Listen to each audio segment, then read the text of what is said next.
Colts running back Jonathan Taylor requested a trade. And based on what I'm about to tell you and my understanding of the situation, it sounds like Jonathan Taylor's relationship with the Colts is just absolutely unfixable. I am not a big fan of Colts owner Jim Irsay. To me, the word that comes to mind is he's a buffoon. He's a buffoon who regularly hurts his own team. A lot of weird stories about Jim Irsay. Anyone, if you're curious, I'm not going to go into the details, but there's a really interesting or eye-opening or weird story about Josh McDaniels and Jim Irsay involving a bathroom. If you want to Google that, give it a Google. It's like, oh, that's a weird thing for a guy to do when you're trying to get him to come work for you. Jim Irsay had years with Peyton Manning as his quarterback, and I think Peyton Manning made Jim Irsay look like a good owner for a long time. Do you notice the minute Peyton Manning was gone, the Colts have been tragedy? I mean, Andrew Luck retired early. He hired the wrong general manager. It's been bad story after bad story. I think that Jim Irsay ran Carson Wentz out of town. Was that right or not? I'm not sure, but it didn't help them long term.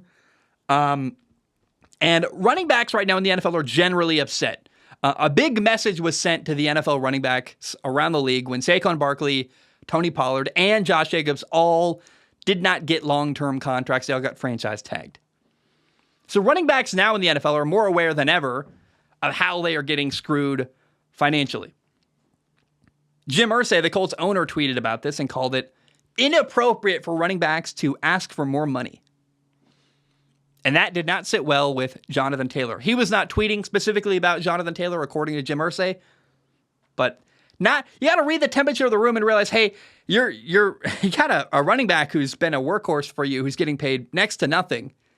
And he's probably not happy. Read the temperature of the room. You got to manage that relationship well. Jim Irsay did not. He met with Jonathan Taylor, and after the meeting, Jonathan Taylor immediately requested a trade. Here's the background of the story.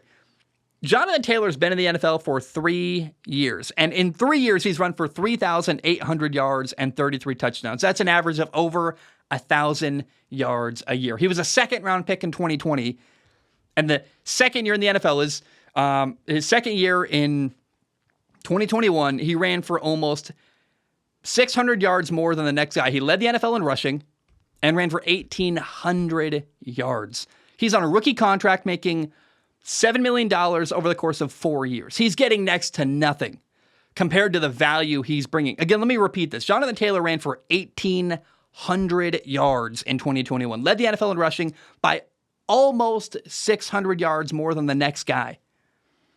I totally understand a guy like Jonathan Taylor is like, hey, I am bringing tremendous value to this football team. I'm getting paid pennies compared to everyone else. This is ridiculous. I would want more money. He's on a rookie contract from the pay scale of a second-round pick, which is really low. I mean, for you and me, making $1 million a year is great, but for a guy who led the NFL in rushing, you should get financially rewarded for that. He's realizing, if I'm going to get paid, I'm not going to get... I looked at Saquon getting screwed. He didn't get an offer, a contract after his rookie deal. I looked at Josh Jacobs, Tony Pollard. After my rookie deal is over, I'm probably never going to get paid again. So if I'm going to get paid, I got to get paid right now. Today, now is the time. And so I understand Jonathan Taylor saying, I'm getting screwed. I want more money. I have brought tremendous value to this football team and have not been financially compensated for that. Things are about to get worse, by the way. So Jonathan Taylor's on the last year of his rookie contract, and the Colts are now threatening to withhold his salary. During his pre-training camp physical, apparently he reported some back pain, which he now disputes. Jonathan Taylor says, I ain't got no back pain. What are you talking about? But it's been decided that the injury, which is up in the air whether it actually exists or not, but the Colts say Jonathan Taylor has a back injury that is not from playing football for the Colts. So now the Colts can withhold his money and not pay him. By the way, the way to make a player happy who doesn't want to work with you is not to keep money from him. Hey, how about managing the relationship a little bit? I think the Colts have managed this horribly. They said, you're injured when he says I'm not. They're now threatening to not pay him. They also won't give him a bigger contract. The Colts have been fighting fire with fire. Every time Jonathan Taylor says, I'm not happy, they say, screw you, we hate you, we're not going to help you. Not going to work, guys. You want this guy to show up and play for you. If I were Jonathan Taylor, I would never play for the Colts ever again. The money you're going to get paid this year, $4 million, you can make that money a lot of other places. He's on the last year of his rookie contract, making $4 million this year. He made less than $1 million the year that he ran for 1,800 yards and led the NFL in rushing. Again, you can go to another team. Miami would probably happily pay Jonathan Taylor $4 million this year to be their running back. I'd love to see Miami trade for him. Here's the problem, though. The Colts owner, Jim Irsay, is spiteful. He's going to want to win this situation. He does not want to make Jonathan Taylor happy, clearly. By threatening to withhold money, I'm sure the meeting went horribly.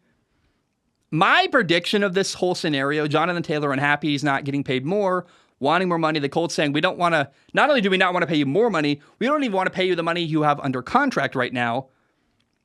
I think this situation is going to end ugly. We're going to wait. We're going to see what the details lead to, but I do not have a good feeling about this Jonathan Taylor situation with the Colts.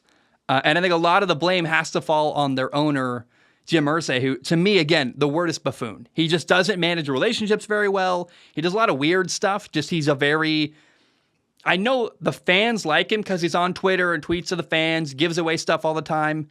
But I do not like the way that Jim Irsay runs his business and treats people that he works with every day in the football world. And, oh man, I do not predict this ending well for the Colts or Jonathan Taylor. It's going to be ugly either way. And I guess we'll just wait and see what happens.